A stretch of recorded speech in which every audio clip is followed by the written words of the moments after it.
को powered by techno. विधानसभेची रणधुमाळी सुरू झालेली आहे। वसमत विधानसभेमध्ये महायुतीचे आमदार अजित पवार गटाचे आमदार राजू नवघरे इच्छुक असताना तयारी करत असताना आता वसमत विधानसभेतून शिंदे शिवसेनेचे तालुका प्रमुख राजू चापके ही तयारी करतात आणि तेही निवडणूक रिंगणामध्ये उतरणार असल्याची माहिती आहे। ते आपल्या सोबत आहेत आणि त्यांनी दोन वेळेस जे आहे ते मुख्यमंत्री एकनाथ शिंदे यांची याच विषयावरती भेट सुद्धा घेतली आहे। काय सांगाल तुम्ही? या ठिकाणी महायुतीचे आमदार राजू नवघरे आमदार आहेत, विद्यमान आमदार आहेत आणि ते येणाऱ्या विधानसभेसाठी इच्छुक आहेत, लढवणार आहेत। असं असतानाही तुम्ही याच विषयावरती मुख्यमंत्री एकनाथ शिंदे यांची दोन वेळेस भेट घेतली आहे। भेटीमध्ये नेमकं ठरलं काय?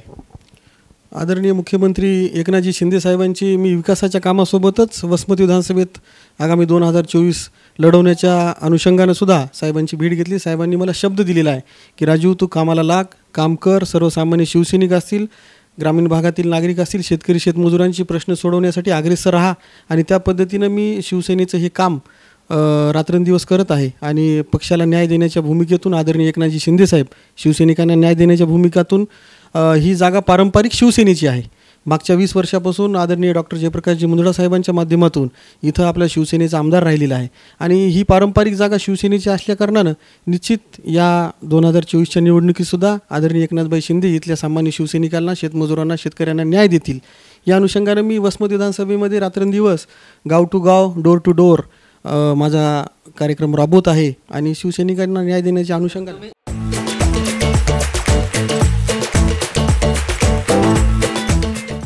तुम्ही म्हणताय मुख्यमंत्री एकनाथ शिंदे यांनी शब्द दिला, असं असताना महायुतीमध्ये जागा ही जी आहे ती राष्ट्रवादी अजित पवार यांच्या राष्ट्रवादीला गेलेली आहे आणि या ठिकाणी विद्यमान आमदार राजू नवघरे आहेत आणि तसा त्यांना अजित पवार यांनी अप्रत्यक्षरित्या त्यांची उमेदवारी जाहीर केलेली आहे। मी महायुती याच्यातून तुम्हाला सांगतो की महायुतीमध्ये मागची लोकसभेची निवडणूक झाली 2024ला बाबूरावजी पाटील कदम कोहळीकर या मतदारसंघातून आपले उमेदवार होते आणि आदरणीय आमचे मित्र राजूभाई नवघरे यांनी छातीवर हात ठेवून सांगावं की मी त्यांचं इमानीद्वारे काम केले म्हणून। या मतदारसंघातील सर्व शिवसैनिक असतील, भारतीय जनता पार्टीचे सर्व कार्यकर्ते असतील, यांनासुद्धा आपण विचारा की त्यांनी कशाप्रकारे शिवसेनेचं काय या मतदारसंघामध्ये महायुतीच्या उमेदवाराचं खरंच त्यांनी काम केलं आहे का?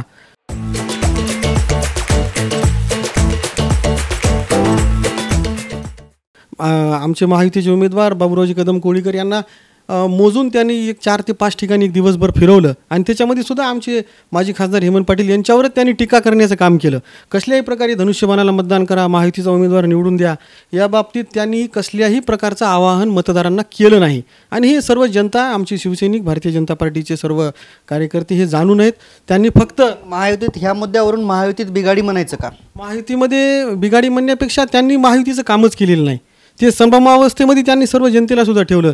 त्यांचा अशी अपेक्षा होती की इकडून सर्व निधी घ्यायचा आणि नंतर ऐन वेळेस मग शरद पवार कुठेतरी ह्याच वसमत विधानसभेमध्ये काही दिवसापूर्वी अजित पवार यांनी त्यांची अप्रत्यक्षरित्या उमेदवारी घोषित केली। नाही, आम्हाला काही त्या बाबतीमध्ये माहीत नाही। आम्हाला तर आदरणीय मुख्यमंत्री साहेबांनी सांगितलेलं आहे, शब्द दिलेला आहे मला की निश्चित यावेळेस आपल्या शिवसैनिकांना आणि सर्वच जे काही आमचे घटक आहे सोबत त्यांना न्याय देण्यासाठी ही जागा पारंपरिक शिवसेनेची, परत आपल्याला एकदा सांगतो, त्यामुळे निश्चित ही जागा शिवसेनेला सुटणार। नव्यानं या महायुतीमध्ये आलेले अजितदादा पवारसाहेब यांचे जे आमदार आहेत त्यांनी महाविकास आघाडीत आहेत का महायुतीत आहेत हे त्यांनाच माहीत नव्हतं, कारण त्यांनी ग्राउंड लेवलला आलं की शरद पवार साहेबांचं नाव घ्यायचं आणि मुंबईला गेलं की अजितदादा पवार साहेबांचं नाव घ्यायचं आणि तिथून निधी आणायचा आणि त्यांना परत महाविकास आघाडीमधून जाऊनच उभं राहायचं होतं। परंतु त्यांच्या गुरूंनी त्यांना कुठेतरी चेकमेट केलं आणि त्यांचं मला तरी वाटतं त्यांनी जागा त्यांनीच दाखवली, त्यांच्या गुरूंनीच त्यांना जागा दाखवलेली आहे। गुरु म्हणजे नेमकं कोण? जयप्रकाशजी दांडेगावकरजी आज महाविकास आघाडीचे उमेदवार म्हणून मतदारसंघामध्ये दौरे करत आहेत, हे त्यांचे गुरु आहे, हे सर्वश्रुत आहे, सर्वांना माहिती आहे। काल कुठेतरी गुरु आणि शिष्यामध्ये थिलंगी पडली कारखान्याच्या सभेवरून। हो, खूप मोठा राडा झाला तिथं, प्रचंड मोठा राडा झाला आणि मला वाटते आपण सुद्धा त्याची दखल घेतलेली आहे।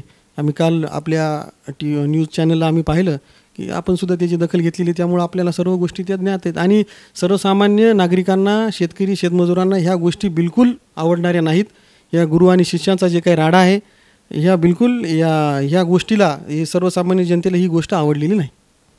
आता गुरु आणि शिष्य मैदानामध्ये असताना परत तुम्ही मैदान गाजवायचं म्हणता, गुरु आणि शिष्याचं इथं पहिलं वर्चस्व आहे। ते दोघं एकाच पक्षातले आहेत आणि मी शिवसेनेचा एक कार्यकर्ता आहे आणि निश्चित शिवसैनिक आणि आदरणीय या महाराष्ट्र राज्याचे मुख्यमंत्री तथा शिवसेनेचे मुख्य नेते हे आमच्यासारख्या सर्वसामान्य घरातील तरुणाला, सर्वसामान्य शिवसैनिकाला न्याय देतील आणि आमचे जिल्हाप्रमुख आदरणीय संतोषदादा बांगर साहेब असतील, संपर्क नेते आदरणीय आनंदरावजी जाधव साहेब असतील, यांनासुद्धा माझं कार्य काय चालू आहे या बाबतीमध्ये त्यांनासुद्धा चांगल्या प्रकारे माहिती आहे की राजू चापके या मतदारसंघात काय काम करतो आहे. निश्चितच हे होते वसमत तालुका प्रमुख शिंदे शिवसेनेचे. येणाऱ्या विधानसभेमध्ये याचे मुख्यमंत्री एकनाथ शिंदे यांनी याला शब्द दिला असल्याचं त्यांनी सांगितलं आहे. या ठिकाणी अजित पवार गटाचे आमदार राजू नवघरे तयारी करत आहेत. दुसरीकडे शरद पवार गटाकडून जयप्रकाश दांडेगावकर आहेत. दोन्हीही नेते एकाच पक्षाचे असल्यामुळं मला ह्या ठिकाणी विधानसभा मी लढवणार आहे आणि लोक जे आहेत ते मला निवडून आणतील असाही विश्वास त्यांनी या ठिकाणी दाखवला आहे. कॅमेरा ज्ञानेश्वर वानखेडेसह मी Ramesh Chendke, TV9 Marathi, Vasmat, Hingoli. Co-powered by Techno.